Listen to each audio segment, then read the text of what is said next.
Good morning students, this is 11th class biology chapter 8, cell, the unit of life, and this is our lecture number 1 of this chapter. Topics that we will discuss in today's lecture are cell discovery, cell theory, an overview of cell, and some features of prokaryotic cell. So first of all, there is introduction of cell. What is a cell? So a cell is the fundamental, structural and functional unit of all living organisms. Why it is called fundamental unit of all the living organisms? Because without cell, life is not possible, right? It is structural unit of all living organisms because a cell make a complete structure of living organism. Okay, structure of any of living organism starts with a single cell. So it is structural unit of living organism and also it is functional unit of living organisms. Like in unicellular organisms, different functions are performed by a single cell, but in multicellular organisms there is division of labor. There are different cells for performing different functions. Okay, so cells are also called functional unit of living organisms. Next is about the discovery of cell. So Robert Hooke discovered cell and Anton von Leeuwenhoek first observed and described a live cell. Okay, Robert Hooke discovered the cell in the bark of cork plant. Okay, but first living cell was described and observed by Anton von Leeuwenhoek. The invention of compound and electron microscopes, as you can see here in the picture, compound microscope, and here this is electron microscope. So with the help of these microscopes we can easily study the structure of a cell. That's why invention of these microscopes reveals the structural details of cells. Next topic is cell theory. Malthus Claydon in 1838 observed that plants are composed of cells. Okay, Malthus Claydon was a botanist and he observed that plants are composed of cells. So you can say he observed cells in plants. Okay, and Theodore Sequin reported that cells had a thin outer layer that is called plasma membrane. He also found that plant cells have a cell wall. So Theodore Sequin discovered cell wall in plant cells. Okay, and he reported that plasma membrane is also present, means an outer layer is present in each cell, and that layer was given name plasma membrane. He proposed a hypothesis that animals and plants are composed of cells and products of cell. Okay, so Claydon and Sequin formulated the cell theory. Okay, based on their observations, Malthus Claydon and Theodore Sequin, they formulated cell theory. And here you can see what were the observations of these two, of the Claydon and the Sequin also. Now cell theory of Claydon and Sequin did not explain that how a new cell is formed. Okay, the formation of new cell was not explained by Claydon-Sequin cell theory. That's why Rudolf Virchow explained that. And you can say he modified the cell theory. Okay, so Rudolf Virchow in 1855 explained that cells divided and new cells are formed from pre-existing cells. Okay, it was said by Rudolf Virchow that new cells are formed by pre-existing cells. That is also called omnicellula acellula. Omnicellula acellula means that new cells are formed from pre-existing cells only. That's why we can say Rudolf Virchow modified the cell theory given by Claydon and Sequin. He added this thing that how a new cell is formed, right? So later on this modified cell theory came into existence, and now we have these statements of cell theory. The first is all living organisms are composed of cells and products of cells. It was said by Skleden in Sequin. Okay, they said that all living organisms are composed of cells and products of cells. Now we have the second statement also about the cell theory, and that is all cells arise from pre-existing cells. It was explained by Rudolf Virchow. So this is a combined cell theory of Skleden-Sequin and modified by Rudolf Virchow. Okay, so these statements you need to do about cell theory. Now next topic we have an overview of cell. So first of all cells contain these things. First is cytoplasm, second is ribosomes. Okay, so let's see about cytoplasm. What is cytoplasm? A semi-fluid matrix where cellular activities and chemical reactions occur. Because cell has to perform many functions, okay, for the survival of any organism. So what is that? What is the cytoplasm? Cytoplasm is a matrix, a semi-fluid matrix where these cellular activities occur. Okay, and the chemical reactions which are required for the survival of organism, for the survival of cell, you can say, those chemical reactions also occur inside the cytoplasm. This keeps the cell in living state, means these chemical reactions and the cellular activities which occur inside the cytoplasm are responsible for keeping the cell in living state. Next thing that is found in every cell is ribosomes. Ribosomes are non-membrane bound organelles, and these are present in cytoplasm. Okay, these are also present in chloroplast and mitochondria, and on rough endoplasmic reticulum, that is RER. Now it is about the smallest and the largest cell. Smallest cell are of mycoplasma, and the size of these cells is 0.3 micrometer in length. Here in the diagram you can see the mycoplasma. This is this first diagram in the lower row is of mycoplasma. Okay, so size of mycoplasma is 0.3 micrometer. After that, largest isolated single cell is of ostrich. Okay, egg of ostrich is considered largest isolated single cell. Here you can see this diagram of ostrich egg also after the mycoplasma. Next is longest cell. So longest cell is nerve cell, because nerve cells are branched and very long. So nerve cell diagram here after the ostrich egg. After that, size of bacteria. What is the size of bacterial cell? So it is 3 to 5 micrometer. Okay, 3 to 5 micrometer is the size of bacteria. After that, next is human RBC. Size of human RBC is 7 micrometer in diameter, and diameter it is given. So 7 micrometer is the diameter of human RBC. Here you can see these are some different shapes of cells. Cells which are present in our body are of different shapes.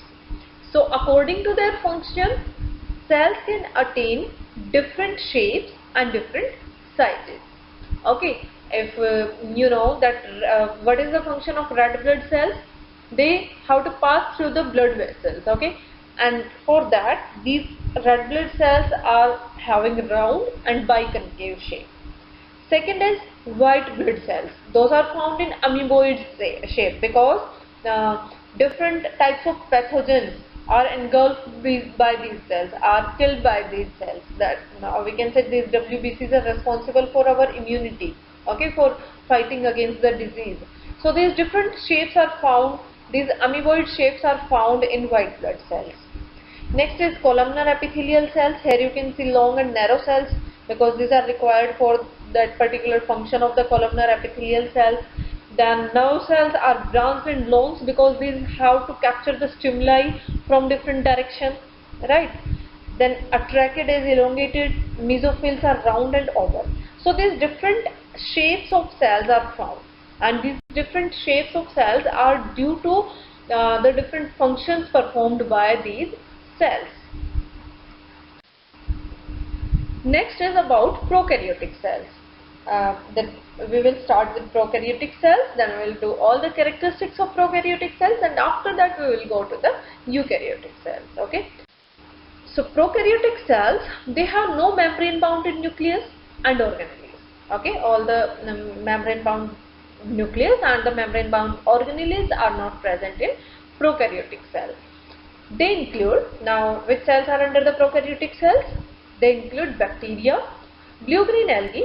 Here in the picture you can see the bacteria. After that blue-green algae, that is called cyanobacteria. So cyanobacteria picture you can also see here. That is cyanobacteria or blue-green algae you can say. That also come under prokaryotic cell. Okay. After that mycoplasma and PPLO, pleuropneumonia-like organism. Okay. So mycoplasma or pleuropneumonia-like organism here you can see in the picture. So all these are under prokaryotes. Okay, and these cells are called prokaryotic cells. They are generally smaller and multiply more rapidly. Okay, this is the feature of prokaryotic cells. Prokaryotic cells are generally smaller in size. These are smaller than eukaryotic cells. Okay, and these can multiply more rapidly than the eukaryotic cells. Their growth rate is faster. You know, bacterial growth rate is so faster because their cells can multiply rapidly. That's why their growth rate is faster. Okay, so prokaryotic cells can multiply more rapidly. They vary in size and shape. That is the same case with eukaryotic cells also. So variation in shape and size is seen in bacteria also, in prokaryotic cells also. Now we are talking about the shape of cells, shape of prokaryotic cell. So there are basically 4 shapes of bacteria, because more bacteria are found under the prokaryotic cells. That's why we are saying the bacteria. Okay, so these bacteria have 4 basic shapes. First is bacillus, that is rod shaped bacteria. Okay, here you can see in the diagram bacillus. So bacillus bacteria are rod shaped. This first picture of the bacteria you can see, these are rod shaped bacteria. Second is coccus shape, that is spherical shape. Okay, next diagram is for the spherical shape of bacteria, and these bacteria are called coccus. Next is vibrio, those are coma shaped bacteria. Here you can see in the third picture coma shaped bacteria. Okay, these are called vibrio. After that is in the last picture you can see these spirillum or spiral shaped bacteria. Okay, so these are called spirillum. Bacillus, coccus, vibrio, spirillum. These are 4 basic shapes of bacteria, of prokaryotic cells you can say. Now let's talk about the parts of bacterial cells. Okay, characteristic features of the bacterial cell. So these are different parts which are found in a bacterial cell. First is cell envelope. Here you can see in the diagram the outermost layer, that is a cell envelope. Then mesosome and chromatophores. Third is nucleoid, then flagella, pili and fimbriae. Just see in the picture, pili and fimbriae is not shown here. Okay, so I will discuss about that also. These then ribosomes you can see here in the picture, inclusion bodies. So these are different parts of bacterial cell. So let's start with the first part, that is cell envelope. So it is a chemically complex protective covering. You can say that cell envelope is the complex protective covering around the bacterial cell. And cell envelope of the bacterial cell is made up of 3 tightly bound layers, and 3 layers which are part of the cell envelope are glycocalyx, cell wall and plasma membrane. Here you can see in the picture also. This outermost complete layer of the bacteria is called cell envelope, and this cell envelope has 3 layers. Outermost layer is glycocalyx, then after glycocalyx there is cell wall, yellow colored portion you can see.